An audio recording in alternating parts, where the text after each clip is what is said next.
Welcome to Samuelsdottir channel. Kevin Samuels was truly a truth seeker, and after many years of educating both men and women of all races, but particularly those of African descent, in the art of navigating the ever-complex dating world, he was sadly ripped from our lives as he was called back home to the Almighty in 2022. Some of us, myself included, instinctively recognized the truth of his message. Many found his message rather unpalatable. I am hoping with this channel to make his message that little bit more digestible in a more feminine and softer manner. I hope this helps my sisters in the Black community who saw him as an enemy. Being Black myself, I hope I can bridge that gap. And oh, by the way, my father was also called Samuel, so in a twist of fate, I pay tribute with this channel to my father, who is also where Kevin has gone. I love how the Icelandic have a way of acknowledging someone's daughter in the same way as someone's son. So I appropriate the Icelandic way to find a suitable name for my channel, Samuelsdottir, Samuel's daughter. Enjoy the video. Bobbity bop. We're back. Sorry for the late start, folks. Technical difficulties and other things. But hey, how you doing? Shirley, how you doing, girl? How you doing, Shirley? I got beans, greens, potatoes, tomatoes, I know you do. lamb, rams, hogs, dogs, chicken, turkeys, rabbits, you name it! You name it, Shirley got it. I know, with her big old sexy ass. How you doing? I know. I'm sorry. But this is what we're going to have to do, folks. This is what we're going to have to do.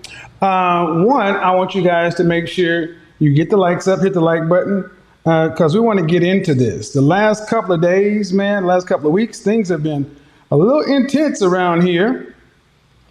And I will tell you why. Because this whole notion of leftover cake and leftovers and blah, blah, blah has women straight up bugging. And you know what? You would think that I did something. I didn't do nothing except tell you what men already think. Don't get mad at me because you didn't know.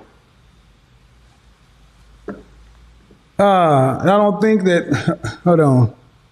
I don't think that women are attracted to looks and money, but confidence. I've seen ugly dudes take on women. Thanks, Patsy. That may be for you. The thing is, it don't matter what you take home. It matters what you keep. And you can't keep these men. Women can't, dudes with just confidence. Confidence don't pay the motherfucking mortgage. Okay? So, again, late great Patrice O'Neal, you don't go to a fish and ask it how to catch fish. You got to go to a fisherman. We fish. Confidence and broke ain't a good look. What you confident in? Oh, Lord have mercy, Jesus. I'm glad that wasn't on screen. That was not good. All right, so anywho, the subject of the day is modern women are a party of one. I am intrigued as to what this means, this party of one. Is it that modern women are lonely, or is it more about selfishness? Is it about solipsism? Is it about being bossy? Or is it all of the above? I am curious as to what this means. 9, I guess. Harmonizing, hypnotizing fire from the harmonist. All right. Ladies, why is it that I say that modern women are a party of one? Well, I'm glad you asked. Several things led me to this topic.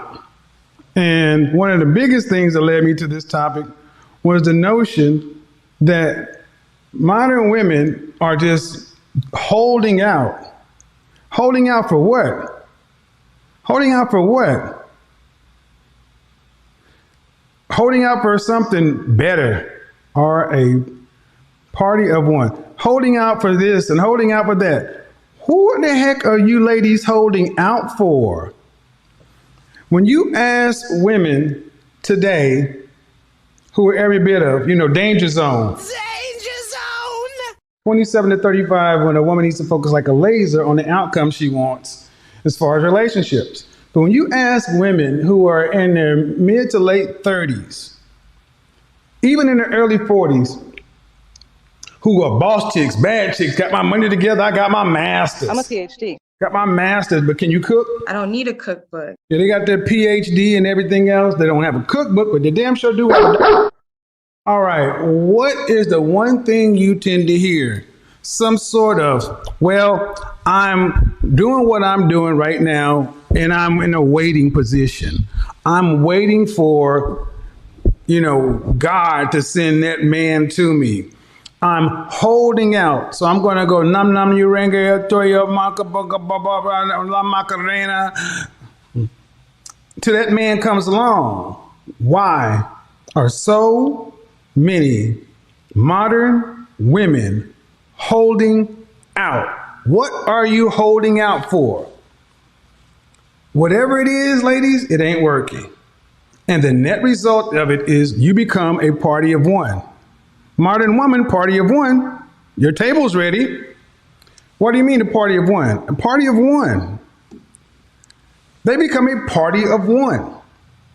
Because as your friends who actually decided, you know what, I'm going to be a teacher or an accountant or whatever, I'm not going to make enough money to pay for my life, my property, my retirement and everything else. I'm not going to be able to fund my retirement. So I'm going to partner with somebody else and we're just going to try to make this thing work. Now, you got so many women who just because they went to college figured out it raises their value, especially this group. I'm a PhD. I had my ladies focus group the other day, and the themes continue to kind of play out, interesting conversation, interesting questions. But one thing over and over, I'm not going to settle.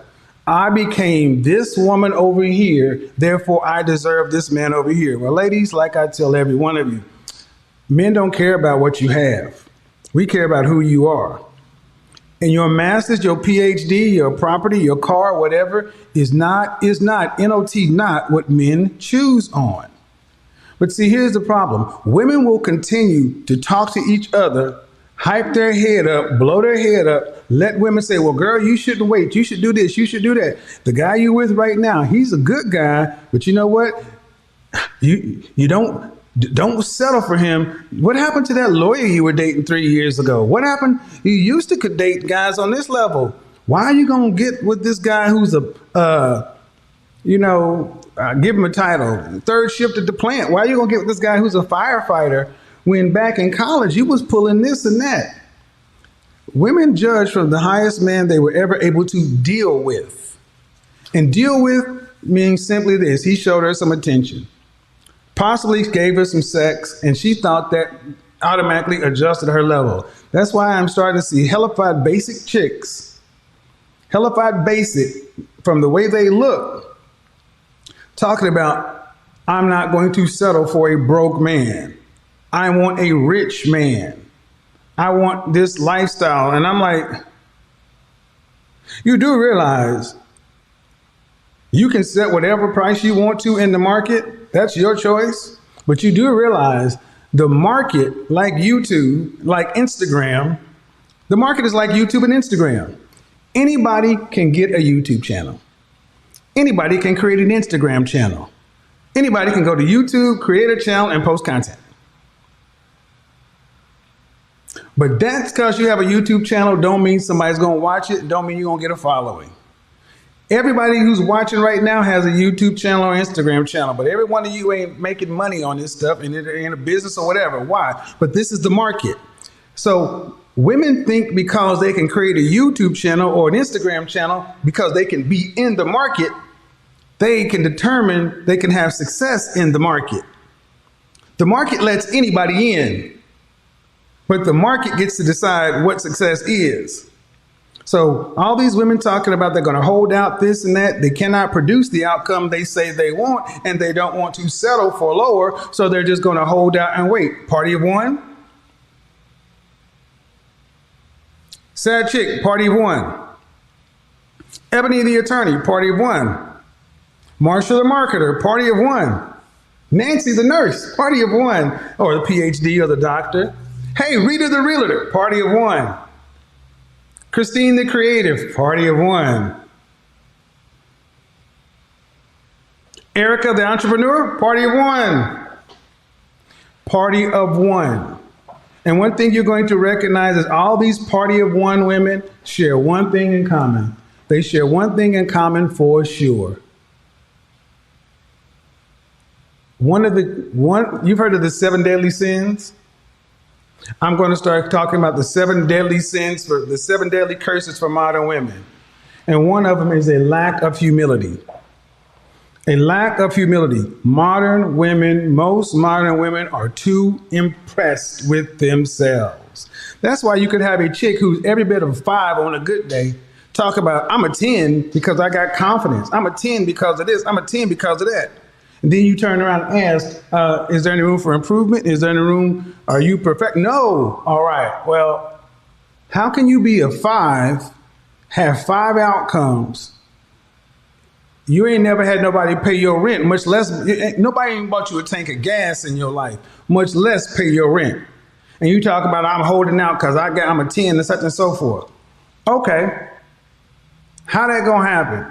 Because today, women are too impressed with themselves. Y'all all think y'all special. You all think y'all think you're special. You think you're the sugar, honey, iced tea. And you tend to hear these terms. Women, because they can do adult things. I pay my rent, I pay my car note, I pay my food, I buy my shoes. Congratulations, you're a functioning damn adult.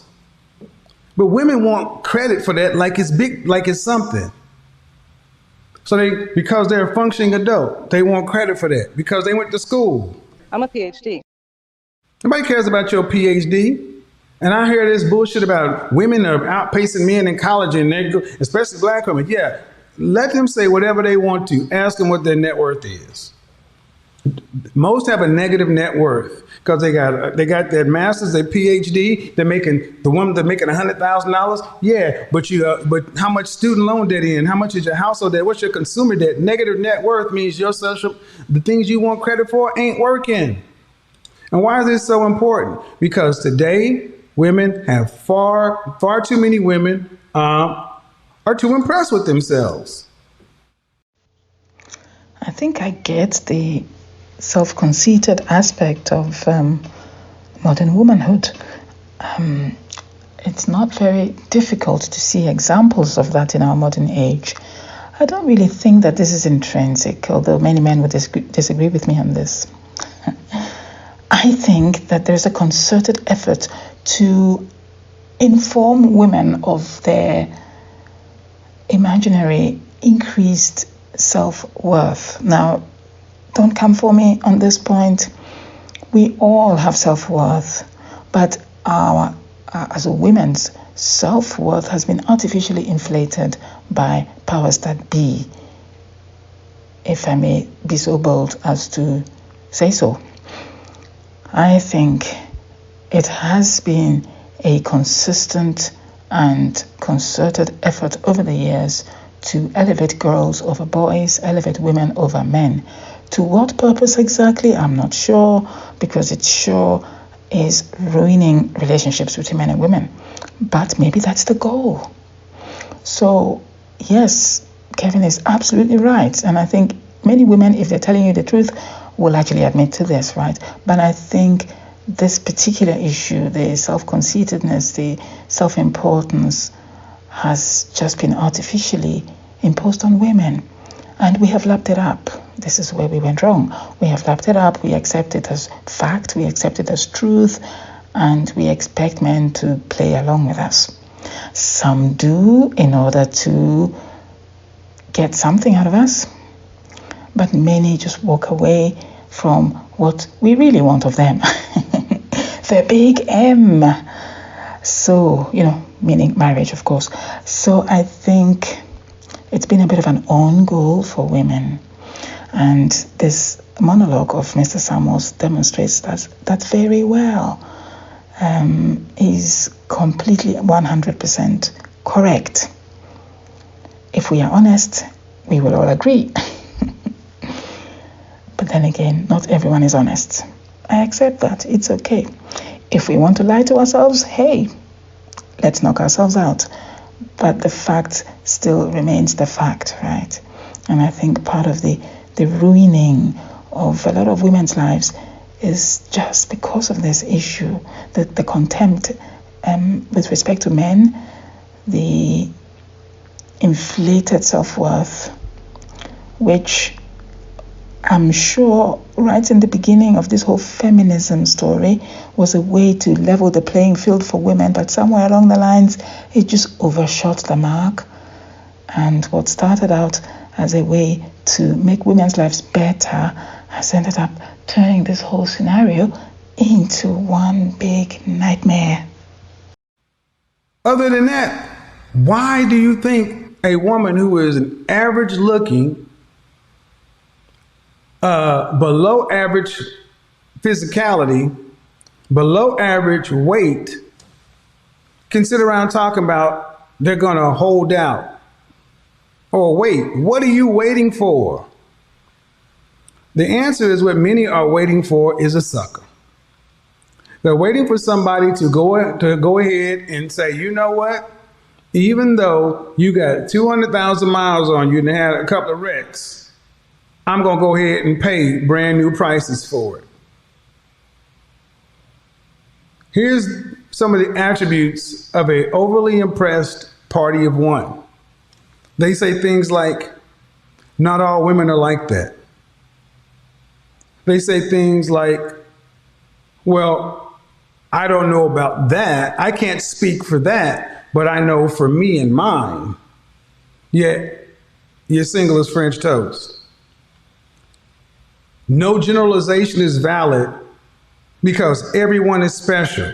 Because you haven't spoken to everyone on a particular subject, you can't speak about it.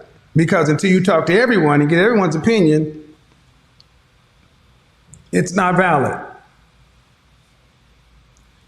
They want the maximum amount of options with the minimum amount of restrictions. Invariably, they are hyper-individualistic,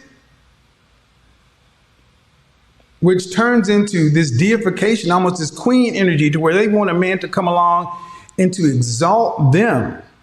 And how does this show up? And I'm going to open to Instagram. It shows up in women holding on, holding out, wanting a man to come into their life to partner with them to maintain, at least maintain, but they really want a man to come in and elevate their lifestyle. So the question becomes, all right, then what kind of woman can ask for these things? Is the average woman, the woman that's in the 50%, is that something the average woman can ask for? Well, here's how women answer it. Well, she can ask for it. See, women are doing this bifurcation thing today, guys, and I want you to pay attention. They're playing semantics. Well, she could ask for it. Yeah, you could ask your mama for a cookie before dinner, but that don't mean you get it, right? I want you to understand how women, how so many women, they'll play these games. They'll start talking about, and when they can't, they get in the corner, they start making up scenarios. Well, what if this probability happens? And at the end of the day, ladies, it doesn't serve you or anybody, it doesn't serve women well, because you're becoming a party of one. Now, I don't know how men lie to themselves, but I am an expert on how women lie to women, how women lie to themselves, because I do it. I fully admit it. So the plan is to use this kind of a little bit of plausible deniability, right? Okay, she can ask for it. Yes, it's true. Nothing wrong with that. But the hope behind the statement is, I can ask mommy for a cookie before dinner. Most scenarios would dictate, most presidents would dictate that I don't get that cookie. But hey, there could be that 1% chance that mommy would change her mind and give me that cookie. What's wrong with that possibility? Nothing wrong with it. It's just that I'm lying to myself if I elevate that 1% chance to something like 70%. I'm kidding myself. So this is what Mr. Samuels is saying, right? Yeah, it's hard to take. I know, I get it. I would rather, dream of that 1% chance of something happening than accept the reality. Hey, I know, I sympathize. But we have to wake up at some point, right? We have to become adults. We have to mature. We have to face reality before reality hits us in the face. This is the problem. I do think that a lot of these misconceptions have been foisted upon us, and we have been led to believe that, unicorns exist, and, there are princesses and fairy tales and, all that stuff. It is nice in a children's bedtime story, but reality is a little bit different. I think we can slowly learn to grasp reality. It doesn't have to be all at once. We have to do it in little steps. And I think that life does that to us anyway, teaches us, little lessons along the way. But I think it helps when we fully engage in our own maturity as well. So, this video has become a little bit long already. I think I'll end it here. We shall continue with Mr. Samuels' monologue, and perhaps he'll invite a woman or two to join him in a conversation. So we'll see in the next video. In the meantime, I wish everyone well who's listening to this, and as usual, peace, harmony, grace be yours today and always.